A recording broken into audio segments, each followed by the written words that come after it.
आजकल की भागदौड़ वाली जिंदगी में कब कोई कोई सी बीमारी का शिकार हो जाए पता ही नहीं चलता।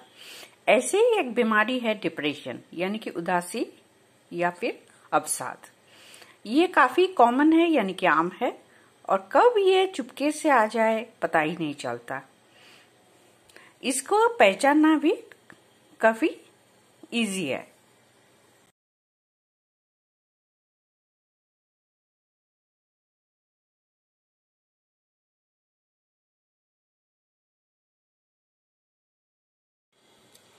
Psychological symptoms.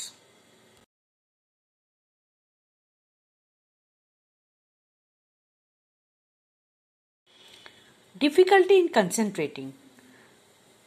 आपको कंसंट्रेशन करने पे भी दिक्कत होगा अगर आपका डिप्रेशन हो रहा है तो। कोई भी काम करने के लिए आपका जो कंसंट्रेशन पावर चाहिए होता है वो आपका नहीं कर पाएंगे, आप मन लगा नहीं पाएंगे किसी भी काम पे। Difficulty in decision making. आपका अगर डिप्रेशन हुआ है तो काफी हद तक ये दिखा जाएगा कि आपका डिसीजन मेकिंग नहीं कर पाते हैं, डिसीजन नहीं ले पाते हैं ठीक से, यानी कि निर्णय ठीक से नहीं ले पाते हैं। Feeling sad. अगर आपका डिप्रेशन हो रहा है तो आप हर वक्त दुखी रहेंगे, सैड रहेंगे, आपका मूड हमेशा लो रहेगा। Feeling worthless. आपका अगर डिप्रेशन हो रहा है तो ऐसे लगेगा कि आपका खुद का कोई मूल्य ही नहीं है, आप कोई वर्थ नहीं हो, आप वर्थीलेस है। ऐसा रहेगा कि आप मैं तो कुछ भी नहीं हूँ, ऐसा एक फीलिंग आएगा।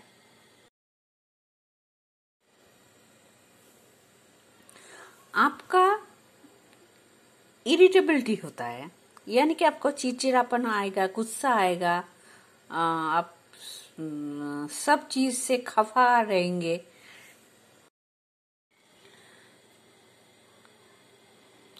Loss of interest in hobbies.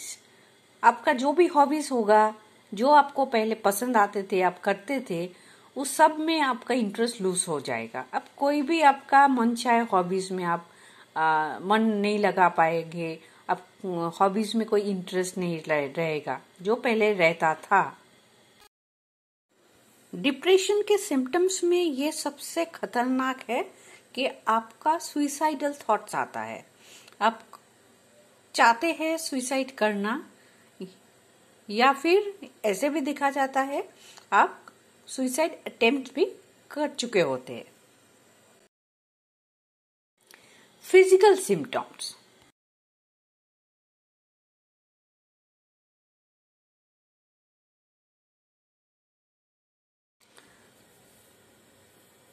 आपका एनर्जी डिक्रीज रहेगा, आप कि कोई भी काम पे एनर्जी नहीं रहेगा, मन नहीं लगेगा आपका। आप हमेशा आपको ऐसे लगेगा कि आप सोए रहे, उठे ही ना। इंसोम्निया और एक्सेसिव स्लीप। अगर आपका डिप्रेशन हो रहा है तो आपका इंसोम्निया हो सकता है या फिर आप एक्सेसिव स्लीप कर सकते हैं।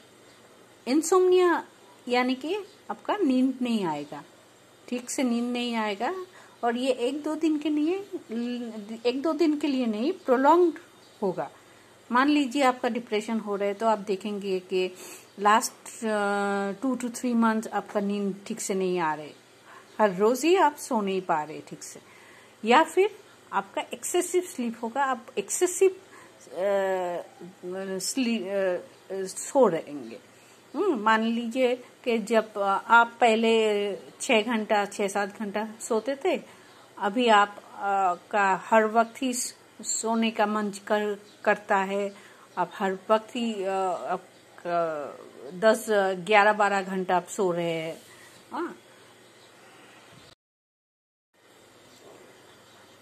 Over eating, under eating. अगर आपका डिप्रेशन हो रहा है तो दो चीज हो सकता है, या तो आप बहुत ज्यादा खाएंगे, नॉर्मल जितना खाना खाते हैं उससे बहुत भी ज्यादा खाना खाएंगे, और या फिर आपका भूख ही नहीं लगेगा, आप बहुत ही कम खाना खाएंगे। Persistent pain, headaches, digestive problem. अगर आपका डिप्रेशन हो रहा है तो आपका ये तीनों फिजिकल इफेक्ट्स, फिजिकल सिम्टम्स आपका आ सकता है। क्या क्या है? पर्सिस्टेंट पेन, यानी कि एक पेन होगा शरीर में, एक दर्द होगा जो पर्सिस्टेंट होगा, हमेशा रहेगा। आप थ्रू आउट द डे उसको फील करेंगे। या फिर हेडेचेस, सर में दर्द हो सकता है। डाइजेस्टिव प्रॉब्लम, डाइजेशन ठीक से ना होना, ये हो सकता है। अभी चलिए जान लेते हैं कि कॉजेज ऑफ डिप्रेशन क्या है, यानी कि डिप्रेशन क्यों होता है, डिप्रेशन का कारण क्या है। Alcohol and substance abuse. अगर एक्सेसिव कंजम्पशन ऑफ अल्कोहल या कोई भी सब्सटेंस अब्यूज होगा, उससे भी डिप्रेशन ट्रिगर हो सकता है।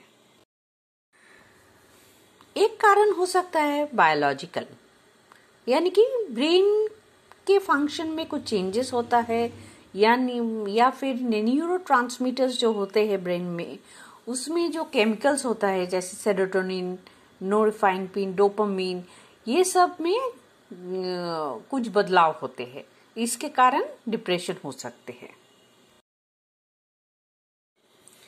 Gender, women are twice as likely as men to develop depression, यानी कि वुमेन में डिप्रेशन होने का चांसेस मेन से दुगना है। और वुमेन में, यानी कि महिलाओं में, डिप्रेसिव डिसऑर्डर्स का कुछ फेसेस ऐसे ही दिखा जाता है। कब? मेंस्ट्रुअल पीरियड में, प्रेगनेंसी में, पोस्ट चाइल्ड बर्थ, मेनोपॉज के दौरान। जेनेटिक फैक्टर्स भी एक रोल प्ले कर सकता है डिप्रेशन में, पर वो अकेले नहीं कर सकता है।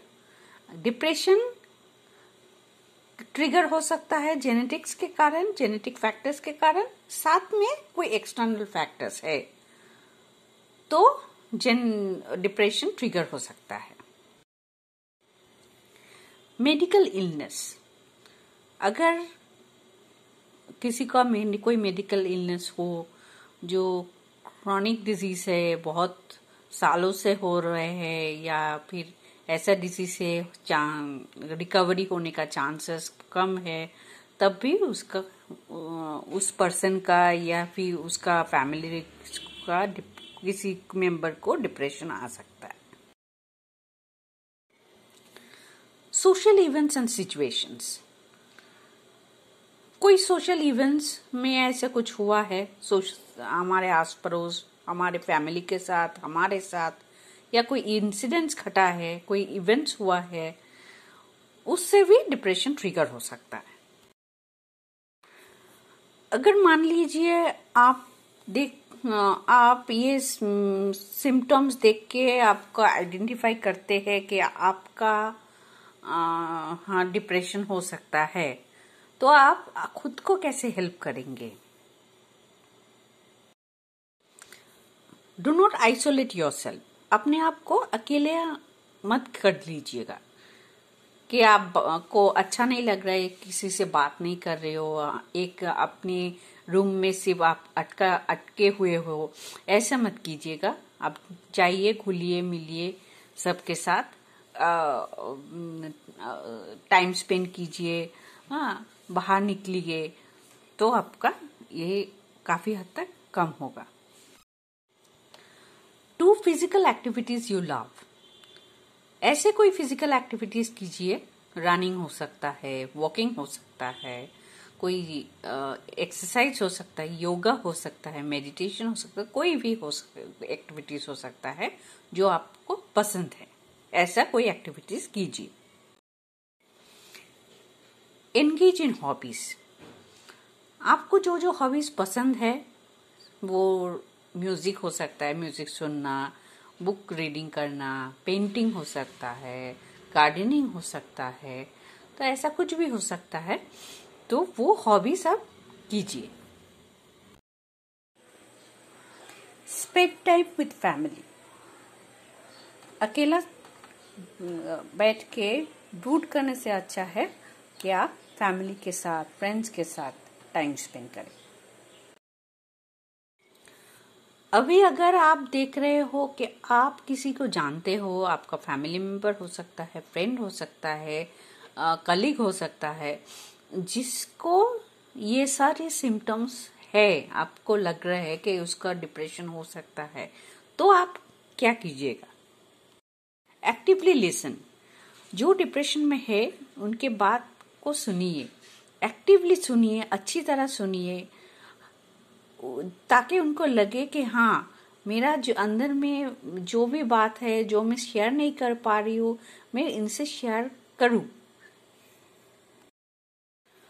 ऑफर इमोशनल सपोर्ट, उसको इमोशनल सपोर्ट दे, ता उनको लगे कि हाँ, आप हो उनके पास, साथ उनके पास आप हो। Try to empathize. उनके बातें सुनकर अपने आप को उनके जगह रख के देखिए। आप उनका सिचुएशन समझने का कोशिश कीजिए। Seek professional help. उनको आप प्रोफेशनल के पास लेके जाइए ताकि उनका ट्रीटमेंट जल्द से जल्द शुरू हो।